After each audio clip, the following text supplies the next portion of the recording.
पहले जब वॉर होता था, बड़ी बड़ी मिसाइल्स, बड़ी बड़ी मशीन गन, तोप लेके आया जाता था। पर 18 सितंबर को जो लेबनान में हुआ वो सिर्फ बॉन्ड मूवीज में ही इमेजिन किया जा सकता था। एक के बाद एक पेजर्स फटने लगे। पेजर्स जो है वो काफी गुजरे जमाने के डिवाइस हैं। फिलहाल तो इंडिया में भंगार में भी आपको नहीं मिलेंगे। हिजबुल्लाह के हेड हसन नसरुल्लाह का कहना था कुछ दिन पहले, मोबाइल जो है हैक हो सकती है, इजराइल इसमें मास्टर है, आप लोग मोबाइल को त्याग कर दे अपने फैमिली को बचाने के लिए। अब वहां से फिर सबको पेजर्स दिया जाता है, पर यहाँ सारे पेजर्स ही एक के बाद एक फटने लगे। इवन ईरान के एम्बेसडर इंजर्ड हुए हैं। ये अटैक में देखिए बहुत ज्यादा नुकसान हुआ नहीं है। डेथ में 10-12 लोगों की डेथ हुई है और अभी तक जो अपडेट्स हैं 100 तक ही संख्या पहुंची होगी सेकेंड वेव ऑफ अटैक के बाद। पर जिस तरीके से ये साइकोलॉजिकली असर करता है, चोर के घर चोरी या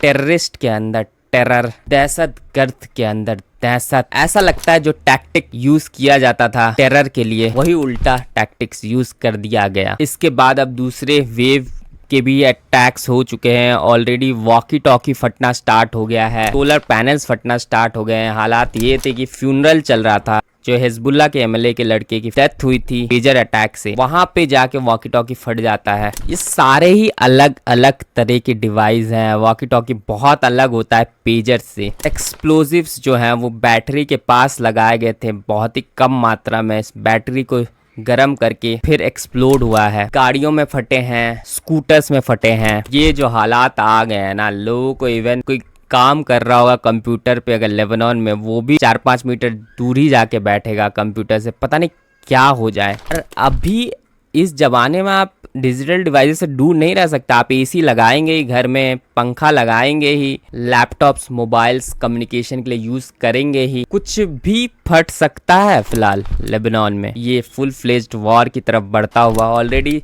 जो है मिसाइल लॉन्चर्स डिस्ट्रॉय हुए हैं इजराइल की तरफ से। 7 अक्टूबर के बाद ही इजराइल जो है रिटेलिएशन करना चाहती थी, क्योंकि उनके हॉस्टेजेस अभी भी हैं। इस वजह से गाजा में उन्होंने रिटेलिएट किया है। अब यहाँ पे हुतीज यमन से आते हुए, यहाँ पे जो सबसे पावरफुल फोर्स है वो हिजबुल्लाह लेबनान से ही कही जा रही थी। और अब लगता है डंका बज चुका है वॉर का। इससे किसी का फायदा होने नहीं वाला है एक्सेप्ट डिफेंस कंपनीज का। ऑफ कोर्स पूरी एरिया को एक पीस की तरफ बढ़ना चाहिए। इजराइल का कहना है अगर वो हॉस्टेजेस वापस कर देते हैं उनको तो वो वार बंद कर देंगे। अभी फिलहाल काफी क्योस का माहौल है और मे भी अब लोग बोलेंगे ऑल आइज ऑन बॉल।